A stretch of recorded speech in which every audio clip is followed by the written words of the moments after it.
Singapura adalah sebuah negara pulau di lepas ujung selatan semenanjung Malaysia.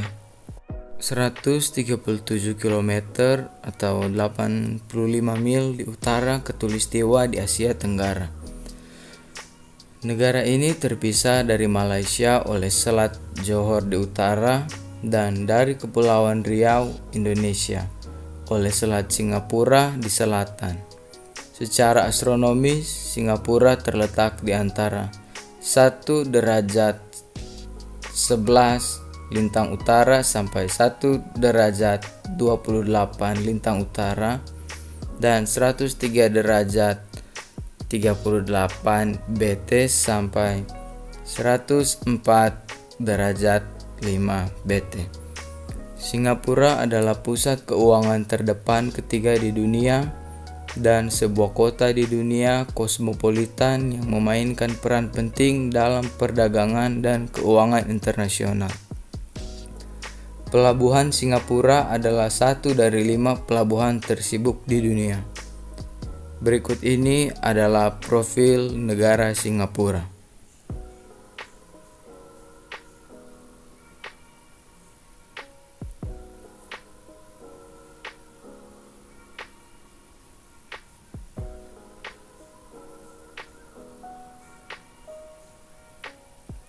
Sejarah negara Singapura.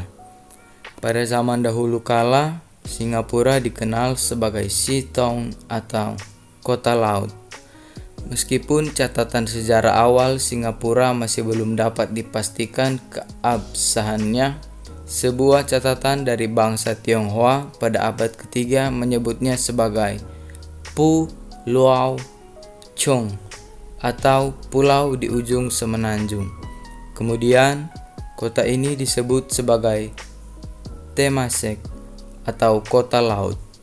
Ketika pemukiman pertama didirikan pada tahun 1298 sampai 1299 sesudah Masehi, pada abad ke-14, pulau kecil berlokasi strategis ini mendapat julukan baru menurut legenda Sang Nila Utama, seorang pangeran dari Palembang atau ibu kota kerajaan Sriwijaya, sedang berburu ketika ia melihat seekor hewan yang tak pernah ia lihat sebelumnya.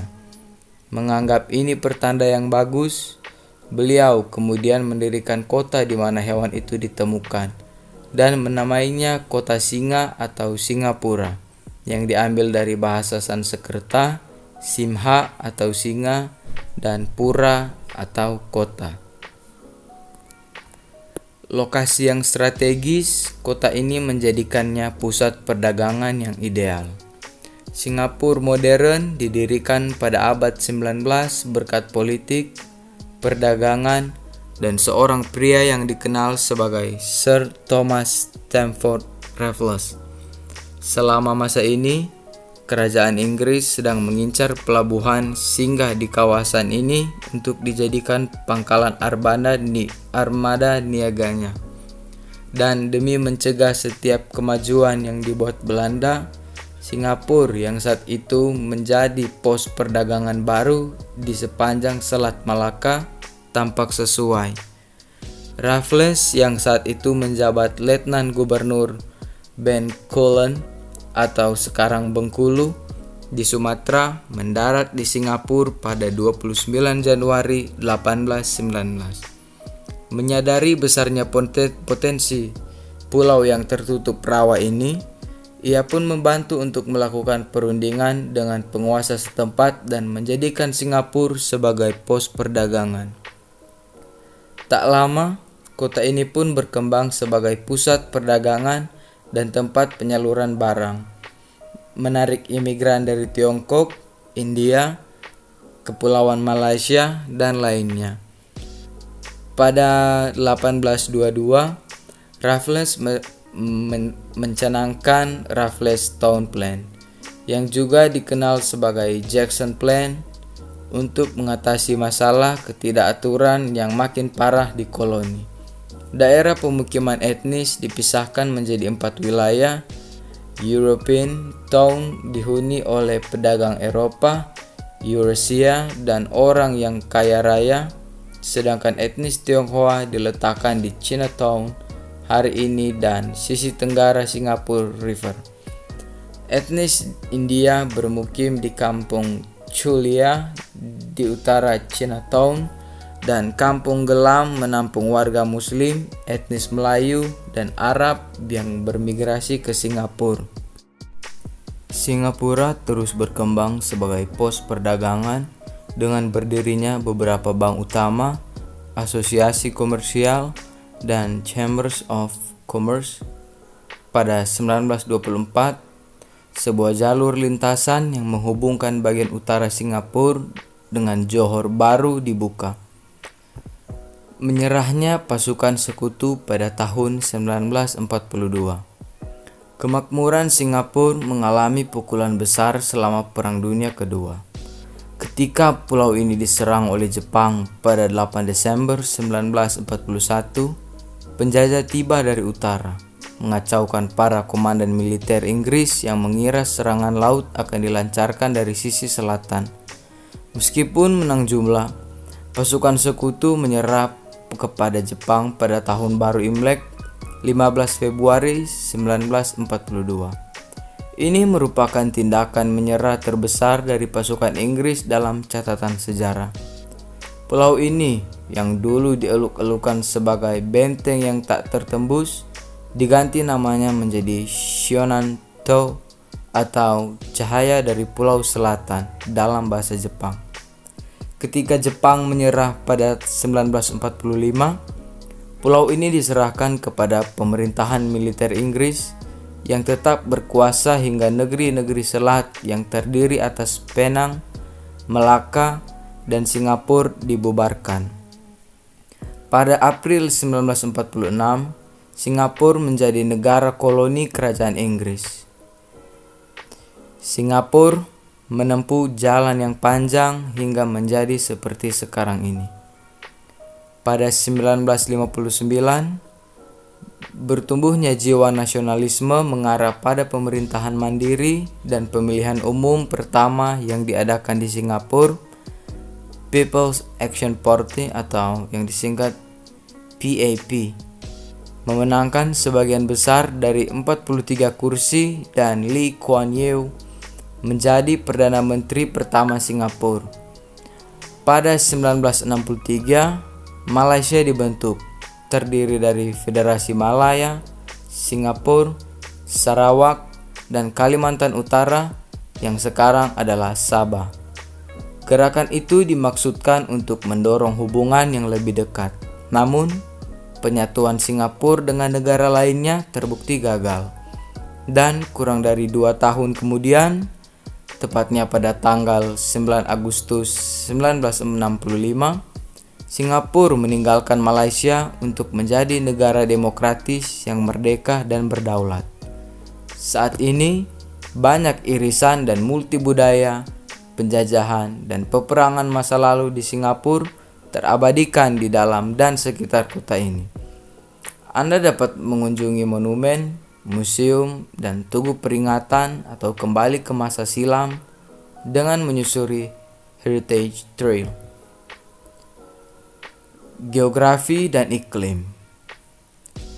Geografi, Singapura terdiri dari 63 pulau, termasuk daratan Singapura. Pulau utama sering disebut Pulau Singapura, tetapi secara resmi disebut Pulau Ojong atau dalam bahasa Melayu berarti pulau di ujung daratan atau semenanjung.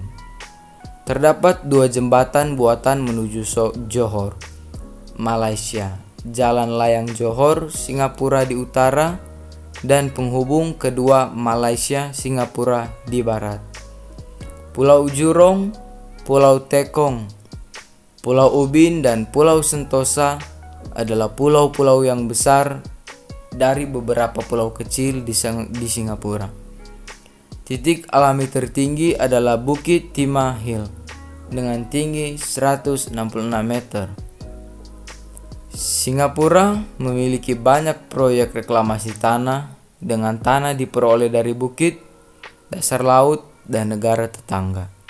Hasilnya, daratan Singapura meluas dari 581,5 km pada 1960 menjadi 704 km pada hari ini dan akan meluas lagi hingga 100 km pada 2030. Proyek ini kadang mengharuskan beberapa pulau kecil digabungkan melalui reklamasi tanah untuk membentuk pulau-pulau besar dan berguna, contohnya Pulau Jurong.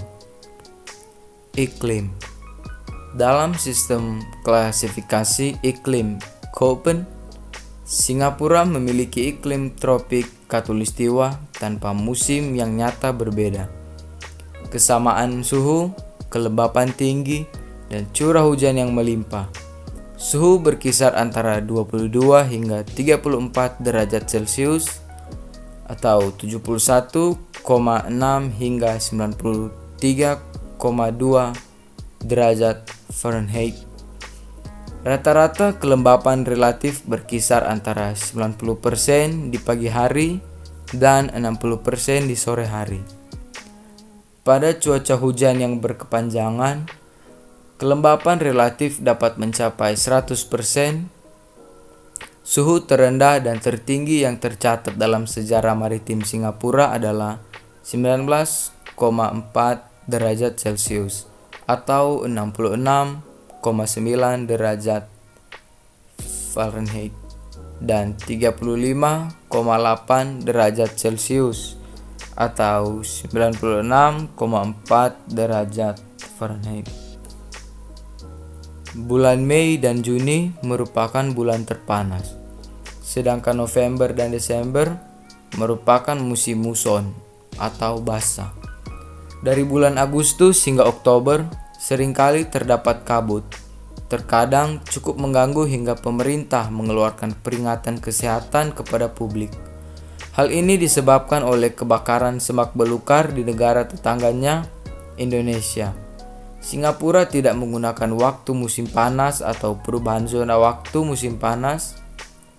Jarak waktu hari hampir sama sepanjang tahun dikarenakan letak Singapura yang berdekatan dengan garis khatulistiwa. Sekitar 23% daratan Singapura terdiri dari hutan dan cagar alam. Urbanisasi telah menghapus banyak daerah yang dulunya merupakan hutan hujan utama. Tinggal menyisakan wilayah utama di daerah cagar alam Bukit Timah. Berbagai taman telah dijaga, seperti Singapore Botanic Gardens. Pemerintahan. Singapura adalah sebuah republik parlementer dengan sistem pemerintahan parlementer unicameral Westminster yang mewakili berbagai konstituensi. Konstitusi Singapura menetapkan demokrasi perwakilan sebagai sistem politik negara ini. Tampuk kekuasaan eksekutif dipegang oleh kabinet yang dipimpin oleh Perdana Menteri. Presiden Singapura secara historis merupakan jabatan seremonial. Diberikan hak veto tahun 1991 untuk beberapa keputusan kunci seperti pemakaian cadangan nasional dan penunjukan jabatan yudisial. Singapura beberapa kali masuk sebagai salah satu negara dengan tingkat korupsi terendah di dunia oleh Transparency International.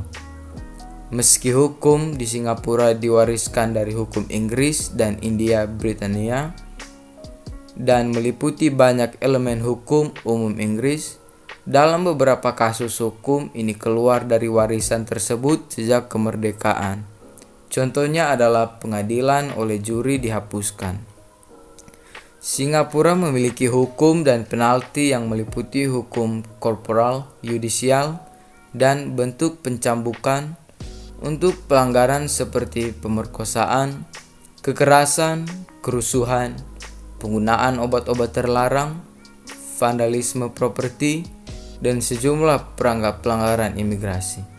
Singapura juga memiliki hukuman mati, wajib untuk pembunuhan tingkat pertama, penyelundupan obat-obat terlarang, dan pelanggaran senjata api. Amnesty International mengatakan bahwa serangkaian kasus dalam Undang-Undang Penyalahgunaan Obat-obat yang Terlarang dan Undang-Undang Pelanggaran Senjata Api berisi dugaan bersalah yang bertentangan dengan hak dianggap tidak bersalah hingga terbukti bersalah dan mengikis hak pengadilan yang adil, dan memperkirakan bahwa Singapura memiliki kemungkinan tingkat eksekusi tertinggi di dunia bila dibandingkan dengan jumlah penduduknya. Pemerintah menyatakan bahwa Singapura memiliki hak berdaulat untuk menentukan sistem yudisialnya dan memaksakan sesuatu yang dianggap sebagai hukuman yang pantas. Hubungan luar negeri. Singapura memiliki hubungan diplomatik dengan 175 negara. Meski tidak menempatkan seorang komisi tinggi atau kedutaan di beberapa negara, Singapura adalah anggota dari Perserikatan Bangsa-Bangsa, Persemakmuran, ASEAN, dan Gerakan Non-Blok. Atas alasan geografis yang jelas, hubungan dengan Malaysia dan Indonesia adalah yang terpenting, tetapi politik domestik tiga negara sering mengancam hubungan mereka. Singapura juga memiliki hubungan yang baik dengan beberapa negara Eropa termasuk Prancis, Jerman, dan Britania Raya. Negara yang disebutkan terakhir memiliki hubungan melalui Five Power Defense Arrangement atau FPDA bersama Malaysia, Australia, dan Selandia Baru. Singapura juga berhubungan baik dengan Amerika Serikat, negara yang memiliki kekuatan penyeimbang di Asia Tenggara untuk menyeimbangkan kekuatan regional. Singapura mendukung konsep regionalisme Asia Tenggara dan menjalankan peran secara aktif di Association of Southeast Asian Nations atau ASEAN yang juga didirikan oleh Singapura. Negara ini juga merupakan anggota dari Forum Asia Pacific Economic Cooperation atau APEC yang memiliki sekretariat di Singapura. Negara ini juga memiliki hubungan dekat dengan sesama negara ASEAN, Brunei, dan memiliki fasilitas pelatihan angkatan darat di sana. Singapura adalah salah satu negara pertama yang memiliki hubungan normal dengan Republik Rakyat Tiongkok setelah membuka diri tahun 1978. Negara ini mengakui kebijakan Satu Tiongkok (RRT) dan memiliki hubungan dagang yang luas dengan negara itu. Meski juga mempertahankan hubungan diplomatik dengan Republik Tiongkok di Taiwan.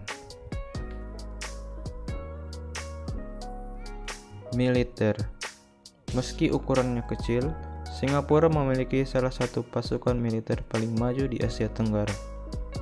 Kementerian Pertahanan atau MINDEF yang saat ini dipimpin oleh Menteri Teo Chee Hean mengawasi Angkatan Darat Singapura, Angkatan Laut Republik Singapura, dan Angkatan Udara Republik Singapura, yang seluruhnya disebut sebagai Angkatan Bersenjata Singapura, bersama perusahaan relawan swasta sebagai pembantu. Kepala Pasukan Pertahanan Singapura adalah Letnan Jenderal Neo Kian Hong. Angkatan bersenjata bertugas untuk mencegah kemungkinan serangan dan juga menyediakan bantuan kemanusiaan ke negara lain. Singapura memiliki fakta pertahanan bersama dengan beberapa negara, terutama Five Power Defense Arrangements. Ada jaringan pelatihan luas di Amerika Serikat, Australia, Republik Tiongkok atau Taiwan, Selandia Baru, Prancis, Thailand, Brunei, India, dan Afrika Selatan. Sejak 1980, konsep dan strategi pertahanan total telah diterapkan di semua aspek keamanan yang bertujuan untuk memperkuat Singapura dari segala jenis ancaman.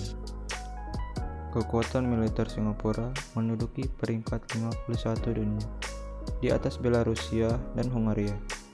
Berdasarkan tinjauan pemeringkatan 2020 GFP Military Strength Ranking yang dilansir dari Global Firepower, Power Index yang dimiliki Singapura dalam tinjauan GFP tersebut ialah 0,7966. Jika dilihat dari regional Asia Tenggara, Singapura berada di peringkat 7. Posisi tersebut jauh di bawah Indonesia yang menduduki posisi 16 dan juga Vietnam di posisi 22 dunia. Jumlah angkatan bersenjata Singapura hanya mencapai 385.000 personel. Dari jumlah tersebut ialah 72.000 diantaranya ialah personel aktif serta 312.500 personel cadangan. Angkatan Udara Singapura memiliki sejumlah alutsista seperti 100 pesawat tempur, 9 pesawat angkut, 36 pesawat tempur latih, 9 pesawat misi khusus, dan 94 helikopter. Pada Angkatan Darat terdapat 180 tank, 3.000 kendaraan tempur baja, 48 artileri sewa-gerak, 77 artileri medan, dan 24 roket proyektor roket. Total aset Angkatan Laut Singapura mencapai 40 alutsista yang diantaranya ialah 6 fregat, 6 korvet, 11 kapal patrol, dan 4 kapal ranjau.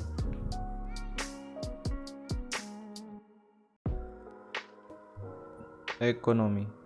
Singapura memiliki ekonomi pasar yang sangat maju, yang secara historis berputar di sekitar perdagangan entrepot, bersama Hong Kong, Korea Selatan, dan Taiwan. Singapura adalah satu dari 4 macan Asia. Ekonominya sangat bergantung pada ekspor dan pengolahan barang impor, khususnya di bidang manufaktur yang mewakili 26% PDB Singapura tahun 2005 dan meliputi sektor elektronik, pengolahan minyak bumi, bahan kimia, teknik mekanik, dan ilmu biomedis. Tahun 2006, Singapura memproduksi sekitar 10% keluaran wafer dunia. Singapura memiliki salah satu pelabuhan tersibuk di dunia dan merupakan pusat pertukaran mata uang asing terbesar keempat di dunia setelah London, New York, dan Tokyo. Bank Dunia menempatkan Singapura pada peringkat hub logistik teratas dunia. Ekonomi Singapura termasuk di antara 10 negara paling terbuka, kompetitif, dan inovatif di dunia. Dianggap sebagai negara paling ramah bisnis di dunia, ratusan ribu ekspatriat asing bekerja di Singapura di berbagai perusahaan multinasional. Terdapat juga ratusan ribu pekerja manual asing. Sebagai akibat dari resesi global dan kemerosotan pada sektor teknologi, PDB negara ini berkurang hingga 2,2% pada 2001. Economic Review Committee atau ERC didirikan bulan Desember 2001 dan menyarankan beberapa perubahan kebijakan dengan tujuan merevitalisasi perusahaan. Sejak itu, Singapura pulih dari resesi, terutama karena banyaknya perbaikan dalam ekonomi dunia. Ekonomi negara ini tumbuh 8,3% pada 2004 dan 6,4% pada 2005 dan 7,9% di 2006. Singapura memperkenalkan pajak barang dan jasa atau GST dengan nilai awal 3% pada 1 April 1994 yang menambah pendapatan pemerintah hingga 1,6 miliar dolar Singapura atau 1 miliar US dollar atau 800 juta euro dan menyeimbangkan keuangan pemerintah. Nilai GST ditingkatkan menjadi 4% pada 2003, 5% pada 2004, dan 7% pada 1 Juli 2007. Pariwisata. Singapura adalah kota tujuan perjalanan yang terkenal, mendorong kepentingannya dalam industri pariwisata negara itu. Jumlah kedatangan total mencapai 10,2 juta orang tahun 2007. Untuk menarik lebih banyak wisatawan, pemerintah memutuskan untuk mengizinkan perjudian dan 2 resort kasino atau disebut Integrated Resorts dibangun di Marina South dan Pulau Sentosa tahun 2005. Untuk bersaing dengan kota-kota regional seperti Bangkok, Hong Kong, Tokyo, dan Shanghai, pemerintah mengumumkan bahwa wilayah kota akan diubah menjadi kawasan yang lebih menarik dengan menerangkan bangunan-bangunan sipil dan komersial. Makanan juga dimanfaatkan sebagai atraksi pengunjung pada Singapore Food Festival yang diadakan setiap Juli untuk merayakan masakan Singapura. Acara tahunan lainnya di Singapura meliputi Singapore Sun Festival, Christmas Layap, dan Singapore Jewel Festival. Singapura mempromosikan dirinya sebagai hub pariwisata kesehatan. Sekitar 200.000 warga asing mencari perawatan kesehatan di negara ini setiap tahun. Dan layanan kesehatan Singapura menargetkan 1 juta pasien asing setiap tahun mulai 2012 dan memperoleh pendapatan sebesar 3 miliar US dollar. Pemerintah menyatakan bahwa program ini dapat menciptakan sekitar 13.000 lowongan pekerjaan baru dalam industri kesehatan. Demografi. Populasi. Jumlah penduduk Singapura memiliki persentase warga asing tertinggi ke-6 di dunia. Sekitar 42% penduduk Singapura adalah warga asing dan mereka membentuk 50% sektor jasa di negara itu. Kebanyakan berasal dari Tiongkok, Malaysia, Filipina, Amerika Utara, Timur Tengah, Eropa, Australia, Bangladesh, dan India. Negara ini merupakan yang terpadat kedua di dunia setelah Monaco. Menurut statistik pemerintah, jumlah penduduk Singapura pada 2009 sebanyak 4,99 juta jiwa. 3,73 juta jiwa diantaranya merupakan warga negara dan penduduk tetap Singapura, atau disebut Singapore Residents. Jumlah warga negara pada tahun 2009 adalah 3,2 juta jiwa. Berbagai kelompok bahasa Tionghoa membentuk 74,2% dari penduduk Singapura. Melayu 13,4%, India 9,2%, sementara Eurasia, Arab, dan kelompok lain membentuk 3,2% dari populasi Singapura.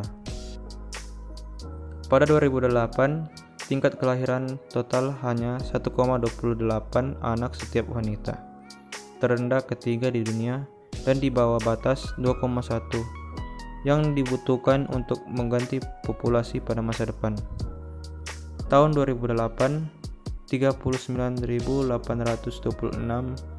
bayi lahir dibandingkan dengan 37.600 bayi pada 2005.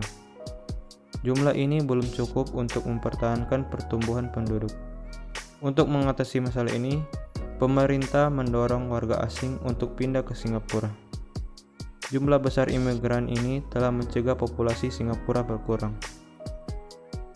Menurut statistik terbaru tahun 2010, tingkat kelahiran total penduduk Singapura mencapai tingkat 1,22 pada 2009. Tingkat kelahiran total penduduk Tionghoa Singapura adalah 1,08, diikuti India 1,14 dan Melayu 1,82. Tingkat kelahiran Melayu Singapura 70% lebih tinggi dari Tionghoa dan India Singapura. Agama. Berikut adalah presentasi agama di Singapura. Pendidikan. Bahasa Inggris adalah bahasa pengajar di seluruh sekolah di Singapura. Siswa masuk sekolah dasar pada usia 7 tahun dan melanjutkan pendidikan selama 6 tahun. Pada akhir masa pendidikan mereka menjalani Primary School Leaving Examination atau PSLE. Ada 4 pelajaran di sekolah dasar, yaitu bahasa Inggris, matematika, sains, dan bahasa ibu. Semua pelajaran diajarkan dan diujikan dalam bahasa Inggris kecuali bahasa ibu yang diajarkan dan diujikan dalam bahasa Melayu, Mandarin atau Tionghoa atau Tamil. Sementara bahasa ibu merujuk pada bahasa utama secara internasional. Dalam sistem pendidikan Singapura, sebutan ini digunakan untuk merujuk pada bahasa kedua atau tambahan karena bahasa Inggris adalah bahasa utama. Sekolah dasar negeri tidak membebankan biaya sekolah, tetapi bisa saja muncul biaya tak terduga. Setelah sekolah dasar, siswa masuk ke sekolah menengah selama 4 hingga 5 tahun. Ada banyak pelajaran yang ditawarkan di sekolah menengah, termasuk bahasa Inggris, bahasa ibu, geografi, sejarah, matematika dasar, matematika tingkat atas, kimia, fisika, biologi, bahasa Perancis, dan bahasa Jepang.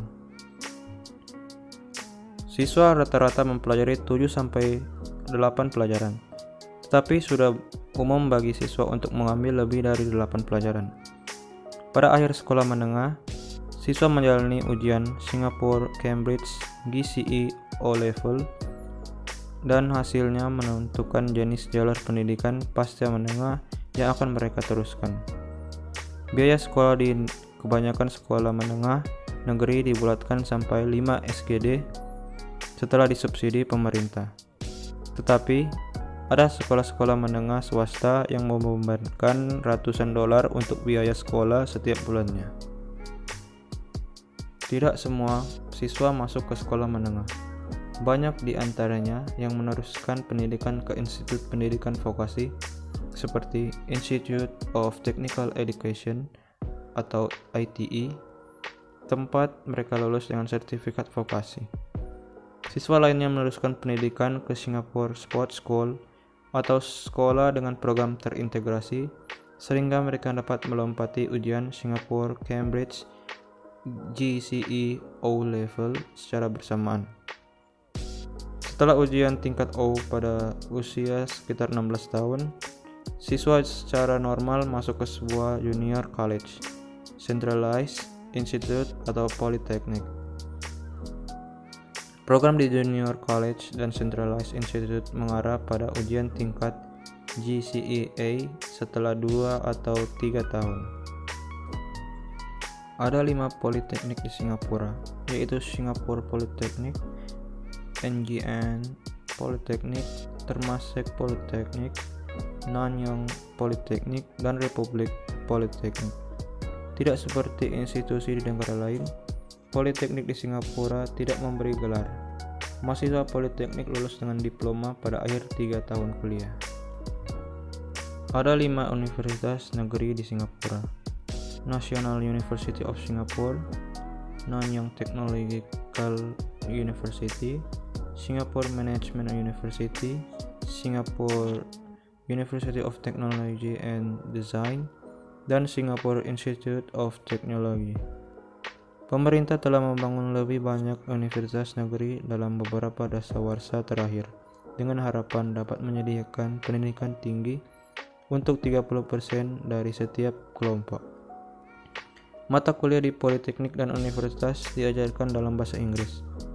Banyak universitas asing yang memiliki kampus di Singapura, yaitu INSEAD, Chicago Business School, New York University, University of Las Vegas, Technische Universität München, Essex, dan lainnya.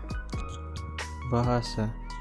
Pemerintah Singapura mengakui 4 bahasa resmi: Inggris, Melayu, Mandarin, dan Tamil. Bahasa Inggris adalah bahasa paling dominan di Singapura, tidak seperti negara tetangganya, Malaysia dan Indonesia. Tempat bahasa Melayu menjadi bahasa dominan. Bentuk bahasa Inggris yang dipertuturkan di Singapura beragam, mulai dari Inggris standar hingga bahasa Creole yang dikenal sebagai Singlish. Di antara warga Singapura, bahasa Inggris memiliki jumlah penutur terbanyak. Jumlah ini diikuti oleh bahasa Mandarin, Melayu, dan Tamil.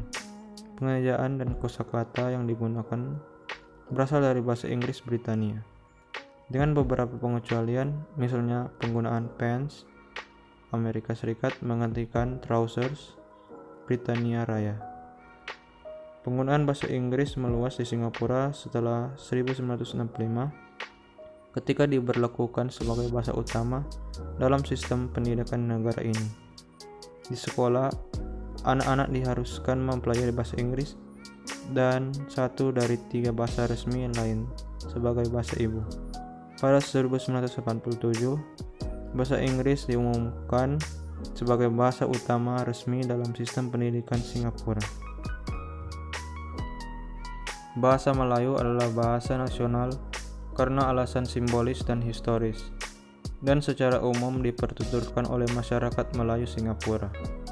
Bahasa Melayu digunakan pada lagu kebangsaan Majulah Singapura dan cetakan koin, tetapi sekitar 85% warga negara Singapura tidak mempertuturkan bahasa Melayu. Bahasa Mandarin juga dipertuturkan secara luas di Singapura. Bahasa Mandarin telah meluas akibat kampanye dan usaha masyarakat dukungan pemerintah untuk mendukung penggunaannya di antara bahasa-bahasa Tionghoa lainnya. Bahasa Tamil dipertuturkan sekitar 60% masyarakat India Singapura atau 5% dari seluruh penduduk Singapura. Bahasa India seperti Malayalam, Telugu, dan Hindi juga dipertuturkan oleh sekelompok kecil masyarakat India di Singapura. Budaya. Masakan. Makan dan belanja sudah menjadi hiburan nasional warga Singapura. Masakan Singapura adalah contoh dari keberagaman dan difusi budaya negara ini. Dengan pengaruh dari Britania, Tionghoa, India, Melayu, Tamil, dan Indonesia, masakan umum Singapura yaitu sate, nasi lemak, kepiting pedas, dan nasi ayam Hainan. Media.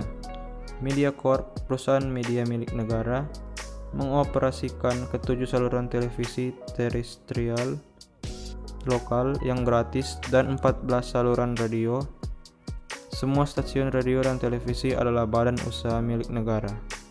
Stasiun radio dioperasikan oleh MediaCorp, kecuali 4 stasiun yang dioperasikan Safra Radio dan SPH Union Works.